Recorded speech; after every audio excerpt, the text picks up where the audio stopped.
Solo levelling season 2 के last episode में हमने देखा था जिंगवू और यूजिन अपने लास्ट डंजन रेड पे आए होते हैं और यूजिन ना काफी ज्यादा हैरान होता है जिंगवू के बीस्ट को देखने के बाद, और साथ ही जिंगवू ना सब कुछ एक्सप्लेन भी कर देता है यूजिन को। और साथ ही अमेरिका के डंजन में हमें एक सीक्रेट सा हंटर भी दिखाई देता है और मेन बात तो ये थी कि वो एक कोरियन हंटर था। और इसके बाद जिंगवू और यूजिन अपने आखिरी रेड के बाद ना थोड़ा सा एंजॉय करते हैं, मतलब कि अब ये आखिरी टाइम था जब वो एक साथ रहने वाले थे। और इसके बाद जिंगवू जिन्हा को 7 दिन का ट्रिप पे बता के जाता है और वो जाने वाला था डीमन कैसल वाले डंजन में। और उस डंजन के अंदर जिंगवू एक बार ऑलरेडी गया था और ये सेकंड टाइम था जब वो उसके अंदर एंटर करने वाला था। और इसके बाद यूजिन अपने पापा से बात करता है कि उसको ना अब गिल मास्टर बना दिया जाए। और साथ ही यूजिन अपना रिकॉर्ड भी लेके गया था कि कैसे वो डंजन को क्लियर कर रहा था, बट उसके पापा को पहले ही पता था यूजिन के बारे में कि वो जिन्वू की मदद से सारा कुछ कर रहा है। और डंजन के अंदर जिन्वू लगातार काफी सारे फ्लोर्स को क्लियर करते चलता है, काफी सारे मॉन्स्टर को मारते चलता है, मतलब कि उसको 10,000 डीमन सोल्स को कलेक्ट करना था इस कारण। और इसके बाद वो बॉस लेवल पे जाता है और बॉस लेवल पे भी उसकी काफी तगड़ी वाली लड़ाई होती है। और जो बॉस था ना वो काफी ज्यादा मोटा था, लेकिन उसके बाद भी उसके अंदर फुर्ती काफी ज्यादा थी। और अब आज के एपिसोड में और उस टाइम पे ना जिंगवू भी अपनी ताकत देख के ना काफी ज्यादा हैरान होता है और सोचता है कि मुझे लगा नहीं था कि वो इतना दूर जाके गिरेगा। और साथ ही वो अपने स्टैट्स को भी चेक करता है जो कि काफी ज्यादा बढ़ चुके थे। और इसके बाद वो बॉस मॉन्स्टर जो होता है ना वो फिर से खड़ा हो जाता है और अपनी पावर को बढ़ाने लगता है अपने स्किल्स की मदद से। और इसके बाद वो मॉन्स्टर ना जिंगवू की तरफ अटैक करने के लिए दौड़ता है और जिंगवू को पता था कि भाई वो उसके अटैक को बिल्कुल भी सहन नहीं कर पाएगा। और इसके बाद वो आयरन की तरफ चिल्लाता है और आयरन ना अपना शील्ड जो था ना वो जिंगवू की तरफ देता है। और इसके बाद वो डीमन जैसे अपने वेपन से अटैक करता है तभी जिंगवू ना शील्ड को बीच में अड़ा देता है और इस कारण वो अटैक से बच जाता है। बट वो अटैक इतना ज्यादा पावरफुल था ना कि फिर से वहाँ पे जमीन हिलने लगता है। और वो मॉन्स्टर एक बार अटैक करके छोड़ता नहीं है बल्कि लगातार काफी बार वो मारते रहता है। और जिंगवू के पास ना मौका ही नहीं मिल रहा था अटैक करने का और वो सोचता है कि वो मॉन्स्टर जैसे अपना बैट को ऊपर करेगा ना तभी वो उसके ऊपर डायरेक्ट अटैक करेगा। और इसके बाद जैसे वो मॉन्स्टर अपने बैट को ऊपर करता है ना तभी जिंगवू अपने डैगर की मदद से ना उसके ऊपर अटैक करने के लिए जाता है। लेकिन वो मॉन्स्टर भी ना काफी ज्यादा दिमागदार था, वो ऊपर से अटैक कर रहा था ना, बट वो इस बार ऊपर से अटैक नहीं करता बल्कि ना अपने एंगल को ही चेंज कर लेता है और वो जिंगवू की तरफ अटैक करने वाला था। और जिंगवू को भी पता था कि भाई उसका खेल तो खत्म होने वाला है यहाँ पे। और इसके बाद तभी जिंगवू के दिमाग में ना एक आइडिया आता है और वो अपने डैगर को ना पीछे की तरफ फेंकता है और तभी वो ना अपने कमांडर टच टेक्निक का इस्तेमाल करता है और इस बार वो डैगर की तरफ ना खुद ही खींचा चला जाता है और इस कारण वो उस मॉन्स्टर के अटैक से बच जाता है। और जिंगवू ना अपने मन में सोचने लगता है कि मैं ना अपने डैगर की मदद से ना इसके ऊपर अटैक तो कर सकता हूँ बट वो इसके ऊपर ज्यादा असर नहीं करने वाला और मुझे ना कैसे भी करके इसकी स्पीड को रोकना होगा। और इसके बाद तभी जिंगवू को ना वहाँ पे एक टूटी हुई बिल्डिंग नजर आती है और इसके बाद ना वो उस तरफ भागने लगता है और उसके साथ ना वो मॉन्स्टर भी भागने लगता है। और इसके बाद तभी जिंगवू ना सीधा उस बिल्डिंग के ऊपर चढ़ जाता है और सीधा उस मॉन्स्टर के ऊपर ही फेंक देता है उस बिल्डिंग को। और इसी का फायदा उठा के ना जिंगवू ना अपने डैगर की मदद से ना उस मॉन्स्टर के ऊपर अटैक करने के लिए जाता है और तभी सीन शिफ्ट हो जाता है और हमें मिस्टर आहान को दिखाए जाते हैं। और साथ ही वहाँ पे मिस पर्क भी होती है और वो दोनों ना जिंगवू को ढूंढ रहे थे बट उनको कहीं पे भी नहीं मिल रहा था जिंगवू। और वो लोग जिंगवू के घर पे भी गए थे और वहाँ से उनको पता लगा कि जिंगवू ना 7 दिन के लिए ट्रिप पे गया है और लास्ट टाइम ना वो एकदम जंगल के बीच में पाया गया था और ये देखा जाए तो काफी ज्यादा स्ट्रेंज था। और तभी मिस पर्क बोलते हैं कि मेरे हिसाब से तो जिंगवू सर को किसी ने किडनैप कर लिया होगा। और तभी मिस्टर आहान बोलता है कि भाई तू पागल वागल है क्या, उसको किडनैप करना ना एकदम नामुमकिन सा काम है और अगर करना भी होगा ना तो उसके लिए काफी सारे हंटर्स की जरूरत पड़ने वाली है। इसके बाद अगेन हमें डीमन कैसल का सीन दिखाया जाता है जहाँ पे बॉस मॉन्स्टर का ना पत्ता तो अब कट चुका था और बॉस मॉन्स्टर को हराने के कारण ना उसको काफी सारे आइटम्स मिलते हैं, जैसे कि वो ना एक ईयर रिंग को पहनता है और ये ना एक एस रैंक का आइटम था और इसके कारण 20 स्ट्रेंथ और हेल्थ बढ़ जाती है। और इसके बाद एक मैजिकल ऑर्क भी मिलता है और इसके कारण ना वो किसी भी मैजिकल बीस्ट का ना पावर 2 गुना बढ़ा सकते थे, मतलब कि मैजिक यूजर का पावर को। और इसके बाद तभी ना इग्रिस ना जिंगवू के सामने ना काफी सारे मॉन्स्टर के सर लेके आता है और उसके आगे ना अपने घुटने टेक देता है और जिंगवू बोलता है कि भाई तूने ये सब करना बंद कर दे क्योंकि तुझे देख के ना वो भी ये सारा काम करने लगता है। और हमें आयरन भी दिखाया जाता है जो कि एक काफी बड़े मॉन्स्टर को जिंगवू की तरफ लेके आ रहा था और एक तरह से जिंगवू ना आयरन के शील्ड के कारण बच भी गया था। और तभी उसको रियलाइज होता है और वो ना मेजेस को अपने पास बुलाता है और वो जो ऑर्क होता है ना वो मेजेस को दे देता है और वो ना फायर अटैक करने के लिए बोलता है। और जब वो मेज फायर अटैक करता है ना एक बिल्डिंग की तरफ, सच में भाई वो अटैक काफी ज्यादा पावरफुल होता है, एक ही अटैक में ना बिल्डिंग डिस्ट्रॉय हो जाता है और सच में जिंगवू उस पावर को देख के ना काफी ज्यादा हैरान हो जाता है। और इसके बाद हमें यूएसए का सीन दिखाया जाता है जहाँ पे वाइंग डोंग सुक ना फाइनली वहाँ पे आ चुका था और वो बोलने लगता है कि भाई ये सच में काफी ज्यादा हैरानी की बात है, ये एक ऐसा मैजिकल बीस्ट है जो कि इंसानी भाषा जान सकता है और वो भी फनी बात ये है कि कोरियन भाषा। और वो बंदा बोलता है कि भाई देखते को कोई भी शक है ना मेरे ऊपर तो तू आराम से मेरा डीएनए टेस्ट कर सकता है। और डोंगसुक भी बोलता है कि जैसा तू चाहता है वैसा तो हर काम नहीं हो सकता ना, क्या पता तू इंसान बनने का बहाना कर रहा हो और वैसे तू एक मैजिकल बीस्ट हो। और डोंगसुक बोलता है कि तुम्हें ना हमारी बात सुननी होगी और वो बंदा भी ना हाँ बोल देता है वहाँ पे उनकी बात सुनने के लिए। और तभी डोंगसुक बोलता है कि तुमने कहा कि तुम 10 साल तक डेंजन के अंदर थे और आखिरकार तुम 10 साल तक डेंजन के अंदर कर क्या रहे थे और क्या तुम ज़ॉम्बी तो नहीं हो ना।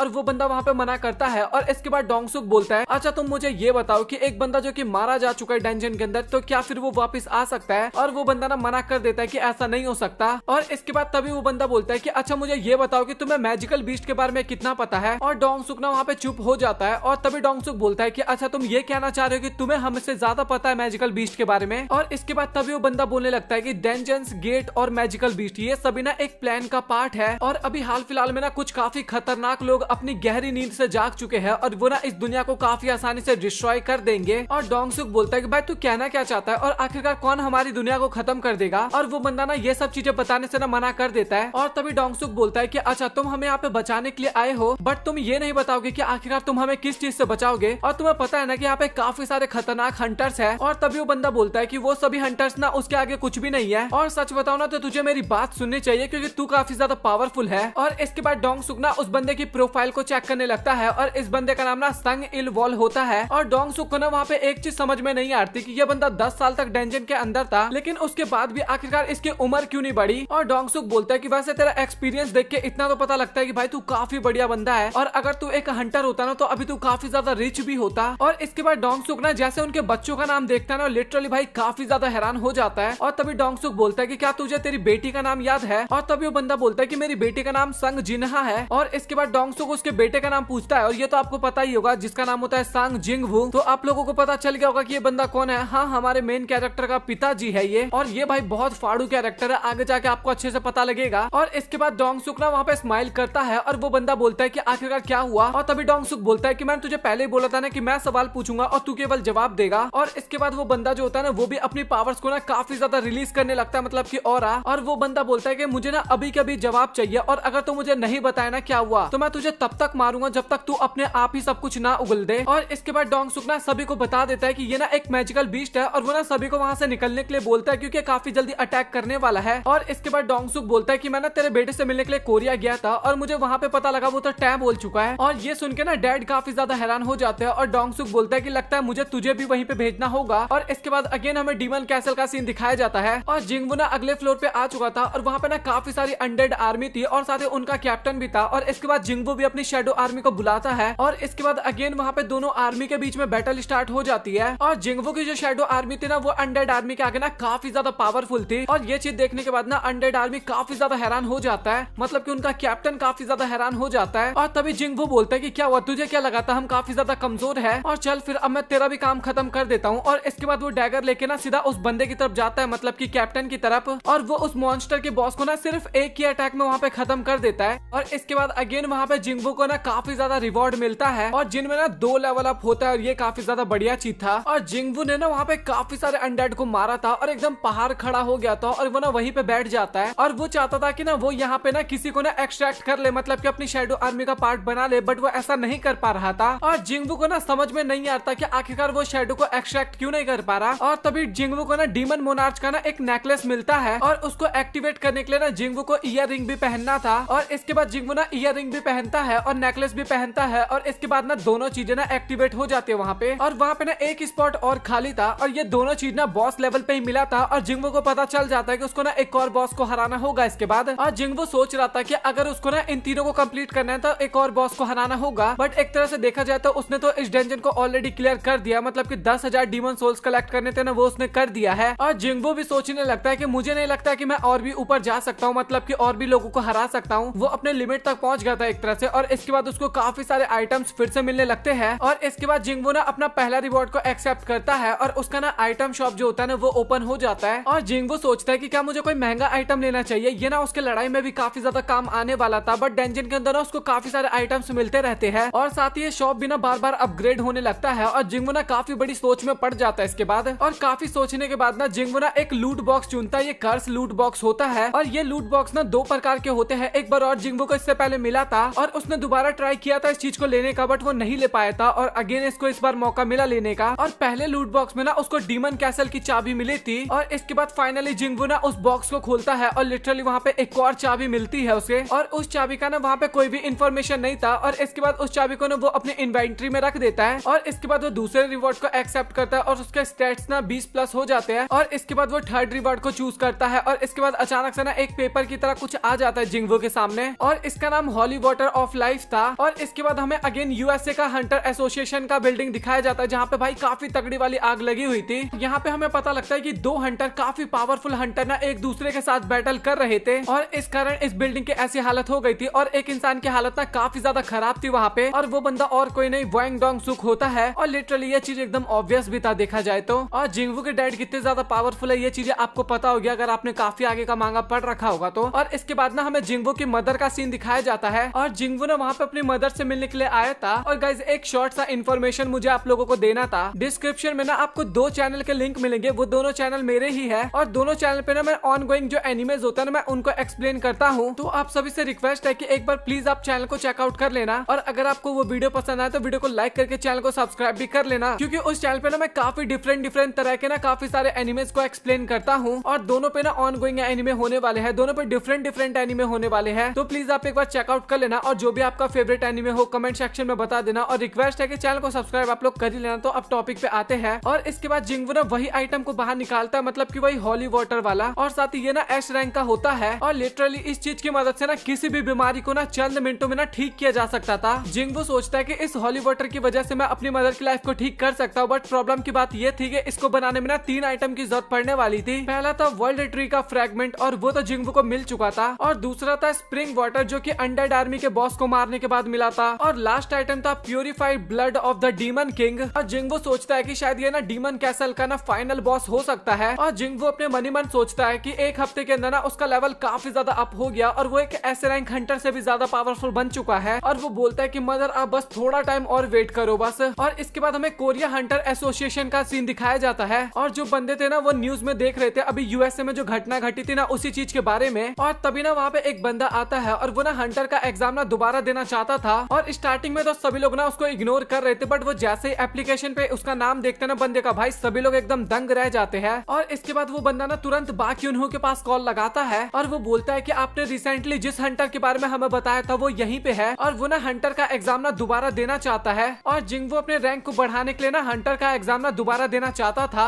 और इसके बाद जिंगवू ना अपनी बारी का वेट कर रहा था और काफी सारे हंटर्स थे ना वो भी री एग्जाम देने के लिए आए थे और वहाँ पे एक हंटर ना काफी ज्यादा बकवास कर रहा था कि भाई तुम लोग फिक्र मत करो क्योंकि तुम सभी का रैंक अप हो सकता है और साथ ही तुम काफी अच्छे गिल में भी जा सकते हो और छोटे मोटे गिल जो होते हैं ना काफी ज्यादा खतरनाक होते हैं एक तरह से और बस तुम इस चीज का ध्यान रखना है कि तुम्हें ई रैंक ना मिल जाए, इस कारण तुम्हारा करियर खराब हो सकता है। और एक बंदा ना वहाँ पे और भी काफी ज्यादा डर जाता है इसके बाद और बोलने लगता है कि मुझे ना किसी बड़े गिल में जाना होगा, अगर मैं ऐसा नहीं कर पाऊंगा ना तो मैं अपने कर्जे को नहीं चुका पाऊंगा और साथ ही मैं अपने बेटे के साथ भी नहीं रह पाऊंगा, किसी भी हालत में मुझे सी रैंक तो चाहिए ही होगा। और जिंगवू भी सोचने लगता है कि हंटर का रैंक ना काफी ज्यादा इंपॉर्टेंट होता है क्योंकि एक बार रैंक डिसाइड हो जाता है ना उसके बाद कोई बंदा कितनी भी मेहनत कर ले लेकिन उसका कुछ फायदा नहीं होता। मिस्टर सॉन्ग काफी बढ़िया तलवार बाजते लेकिन उसके बाद भी वो मिस्टर कैंग को नहीं हरा पाए और जब मैं ई रैंक का हंटर था तो मैं भी किसी काम का नहीं था एक तरह से। इसके बाद ना हमें काफी फनी सा सीन दिखाया जाता है जहाँ पे जो बंदा काफी ज्यादा डायलॉग मार रहा था ना कि तुम्हें ई रैंक नहीं लाना चाहिए, तुम कमजोर मत होना, भाई उस बंदे का खुद का ई रैंक आता है एग्जाम क्लियर होने के बाद। और लिटरली भाई काफी ज्यादा फनी सीन था मेरे लिए और ये सुन के ना दूसरा बंदा और भी ज्यादा घबरा जाता है और जब उसकी बारी आती है ना तो जिंगवू को बताने लगता है कि भाई सच में मुझे अभी काफी ज्यादा डर लग रहा है और तुम चाहो तो पहले जा सकते हो। और जिंगवू ना आगे चला भी जाता है और उसका नाम सुनने के बाद ना उन सभी को पता लग जाता है कि पहले ना ये ई रैंक हंटर था। और जिंगवू बोलता है कि मुझे रीटेस्ट देना है, बट वो स्टाफ ना ज्यादा ध्यान नहीं देती उसकी बात पे और वो ना बड़े से गोले पे हाथ रखने के लिए बोला जाता है उसको और जिंगवू ना वहाँ पे हाथ रखता है लेकिन उस गोले में ना अचानक से एक एरर आ जाता है, मतलब की मशीन में, और उस लड़की को ना कुछ भी समझ में नहीं आता और एक बार अगेन उसको हाथ रखने के लिए बोलती है और अगेन वहाँ पे एरर आ जाता है। और इसके बाद तभी वहाँ पे उनका बॉस आ जाता है, वो बोलने लगता है कि मैं यहाँ पे इसलिए आया हूँ क्योंकि मुझे बाकी उन्होंने यहाँ पे आने के लिए बोला था और इस बंदे पे नजर रखने के लिए बोला है। और इसके बाद जैसे वो बंदा सिस्टम में एरर देखता है ना भाई वो लिटरली काफी ज्यादा हैरान हो जाता है इसके बाद। और तभी वो बंदा बोलता है कि आखिरकार तुम कितने टाइम से यहाँ पे काम कर रही हो, लड़की को बोलता है और लड़की बताती है कि लगभग 6 महीने से। और तभी वो अपने मन में सोचने लगता है कि लास्ट टाइम ना 2 साल पहले ना एक लड़की एस रैंक हंटर बनी थी और शायद उसके बारे में ना इस लड़की को कुछ भी नहीं पता होगा। और इसके बाद वो बंदा ना चॉय को वहाँ पे बुलाने के लिए बोलता है और लड़की को तो कुछ समझ में नहीं आता कि भाई यहाँ पे हो क्या रहा है, कि मुझे तो कुछ बताओ। और वो बंदा बोलने लगता है कि इसमें सिस्टम की कोई भी गलती नहीं है, हमारा जो माना मीटर है ना वो इस बंदे के माना को ही नहीं नाप पा रहा, इस बंदे के पास इतना ज्यादा माना है। और लिटरली भाई यहाँ पे जिंगवू ने ना एस को कब का क्रॉस कर चुका है, यानी कि कोरिया का ना 10वां एस रैंक का हंटर है और एस बोल रहे भाई, बट ये एस को भी क्रॉस कर चुका है लगभग। और इसके बाद मिस्टर चॉय ना चिंचोल से बात कर रहे थे कि आखिरकार वांग डोंगसुक यहाँ पे कोरिया में किस लिए आया था और उस रेड गेट इंसिडेंट के पीछे कहीं डोंगसुक का तो हाथ नहीं था ना। और चिंचुल वहाँ पे मना कर देता है। डोंगसुक ने सर्वाइवर की मदद कुछ भी नहीं की थी और मैं पूरे टाइम उनके साथ ही था एक तरह से। मुझे सब चीजों के बारे में तो नहीं पता, बट मुझे एक बंदे के ऊपर काफी ज्यादा डाउट है और यहाँ पे भी जिंगवो की ही बात हो रही थी एक तरह से, बट वो सोचता है कि मैं नहीं बताऊंगा उनके बारे में। और तभी चॉय बोलता है कि अच्छा तो तुमने डिसाइड किया कि तुम उसके बारे में मुझे नहीं बताओगे, कोई बात नहीं, मुझे समझ में आता है सारी चीजें, बट मैं अभी जेजू आइलैंड के इंसिडेंट के बारे में ना थोड़ा सा इंटरेस्टेड हूँ। और तभी चिंचुल बोलता है कि अभी तो फिलहाल हमें एक ही चींटी की लाश मिली है, बट अगर वो बढ़ता है ना तो हम वहाँ पे हंटर्स को भेजेंगे। और चॉय भी बोलता है कि जरूर हम भी तुम्हारी इसमें काफी ज्यादा मदद करेंगे। और इसके बाद वो सोचता है कि अंदर ना आज कुछ ज्यादा ही शोर शराबा हो रहा है और चिंचुल को ना वहाँ पे कुछ भी समझ में नहीं आता। और चॉय थोड़ा स्पेशल बंदा था, समझ रहे हो ना आप लोग। और चिंचुल बोलता है कि अच्छा ठीक है तो फिर मैं अंदर देख के आता हूँ, लेकिन चॉय ना उसको रोकता है और बोलता है कि तुम मत जाओ, मैं खुद ही जाता हूँ। और इसके बाद हमें जिंगवो का सीन दिखाया जाता है जहाँ पे बंदा बोलता है कि हमें ना एडवांस मानोमीटर का इस्तेमाल करने के लिए ना हाई रैंक का ना परमिशन चाहिए होगा, तो क्या आप प्लीज यहाँ पे 3 दिन बाद आ सकते हैं। और ये सुन के ना बाकी लोग वहाँ पे काफी ज्यादा हैरान हो जाते हैं और उन लोगों को पता चल चुका था कि ये बंदा ना एक एस रैंक का हंटर है। और इसके बाद तभी वहाँ पे एंट्री होती है हंटर गिल्ड का लीडर मिस चॉय का।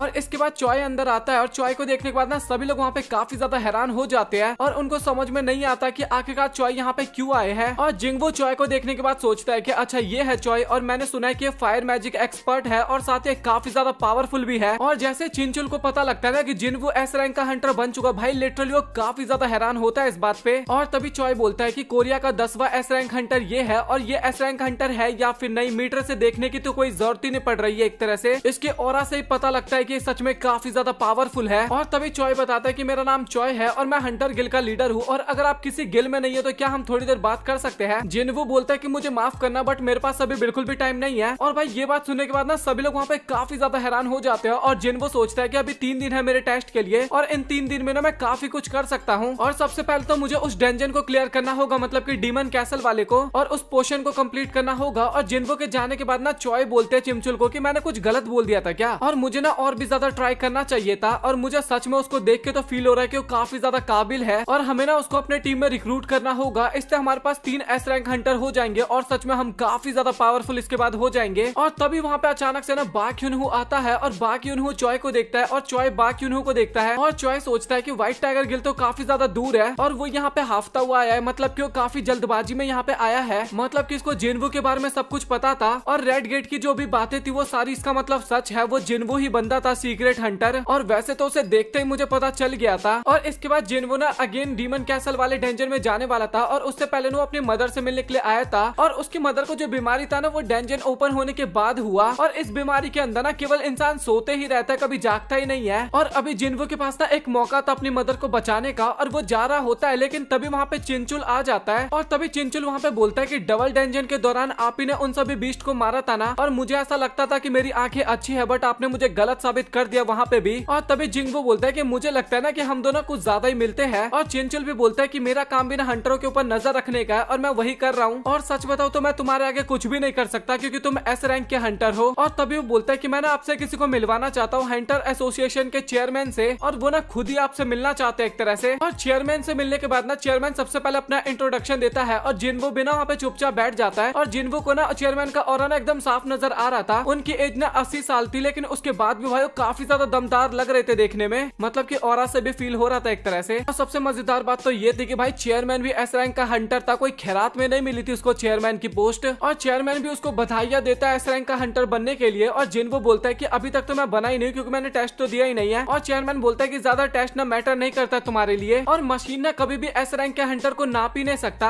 अगर नापना होता ना तो वो उसी टाइम पे नाप लेता। और तभी जिन्वो बोलता है कि अगर ऐसी बात है तो मुझे दोबारा एग्जाम देने की जरूरत ही क्या है और ऐसे एग्जाम लिया ही क्यों जाता है। और तभी चेयरमैन बताता है क्योंकि हमें आप जैसे हंटर से मिलना भी तो होता है, नहीं तो हमें कैसे पता चलेगा कि कोई एस रैंक का हंटर भी है। और सच बताओ तो अभी हमें काबिल हंटर की काफी ज्यादा जरूरत है चॉय जैसे, क्योंकि सभी एस रैंक हंटर ना केवल पैसे के पीछे भागते और फेम के पीछे एक तरह से। और सच बताओ तो हम लोग ना ये सारी चीजें उन हंटर्स को नहीं दे सकते, तो इसीलिए ज्यादातर एस रैंक के हंटर जो होते हैं ना वो एसोसिएशन को ज्वाइन ही नहीं करना चाहते। और चिंचुल हमारे उन्हीं वफादार हंटर्स में से एक है जो कि हमारे एसोसिएशन के साथ काम कर रहे हैं। और तभी चेयरमैन बोलता है कि हम ना आपको पैसा तो ज्यादा नहीं दे सकते बट हम आपको वो दे सकते हैं जो कि आपको चाहिए। और जिन्वो बोलता है कि आपके कहने का मतलब क्या है, मतलब कि एसोसिएशन आपको वो ताकत दे सकता है जो कि आप ढूंढने की कोशिश कर रहे हो। और ये सुनने के बाद ना जिन्वो थोड़ा हैरान हो जाता है। अब जिन्वो क्यों हैरान होता है भाई वो तो आपको अगले एपिसोड में जानने को मिलेगा। और इसके बाद क्या होने वाला है क्या नहीं वो जानने के लिए आपको अगली वीडियो का वेट करना होगा। और साथ ही आप लोगों को आज का वीडियो कैसा लगा कमेंट सेक्शन में बताना। वीडियो पसंद है वीडियो को लाइक करके चैनल को सब्सक्राइब कर देना और डिस्क्रिप्शन में जो 2 चैनल के लिंक है ना प्लीज एक बार चेकआउट जरूर करना। और अगर आपको वीडियो पसंद आए ना तभी आप लोग सब्सक्राइब करना, ऐसा नहीं जबरदस्ती नहीं है भाई, कोई भी पहले पसंद आए तभी सब्सक्राइब करना, ना पसंद आए तो आप छोड़ देना, ठीक है, बट चेकआउट जरूर करना। सो मिलता है आप लोगों से अगली वीडियो में, तब तक के लिए गुड बाय।